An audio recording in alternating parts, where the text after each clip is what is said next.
My name is Elizabeth, and I live in North Pole, Alaska.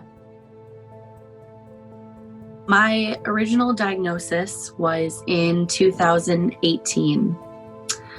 I had some pain and bleeding, and I went in to see my doctor here in town, and she had me do a colposcopy, which confirmed there was cancer cells.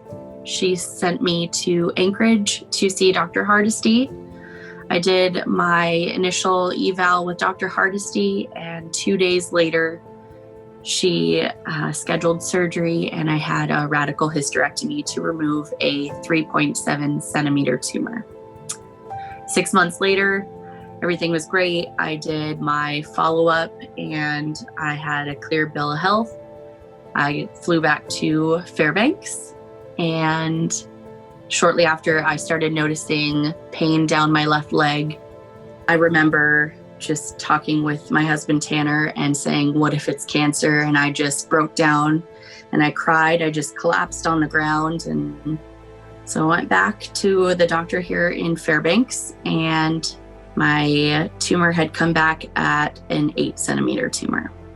It was quite the shock, and at that point I started chemo and radiation, and I did a total of 10 chemo rounds and 39 radiation rounds. In that process, there was a lot of back and forth. Each chemo was every 3 weeks, so the American Cancer Society actually took care of my flights to and from each of those appointments. And then not only have my flights taken care of, but they allowed my husband to come with me, and with him being there, it gave me the support and strength I needed. And then when I did radiation, I was there for a total of, 2 months. So I was in a hotel. My husband and I actually stayed in Anchorage that entire time. And I don't think we could have done it without them. That would have been quite the bill. Without the Cancer Society, I wouldn't have my flights. I wouldn't have had a roof over my head for 2 months. To take that kind of stress off of my plate is amazing. When I got home after being gone for 2 months, the greatest moment was when I walked through the door. My 5 dogs. It's been a year and 4 months since I finished my radiation and chemo, and I have been cancer-free since.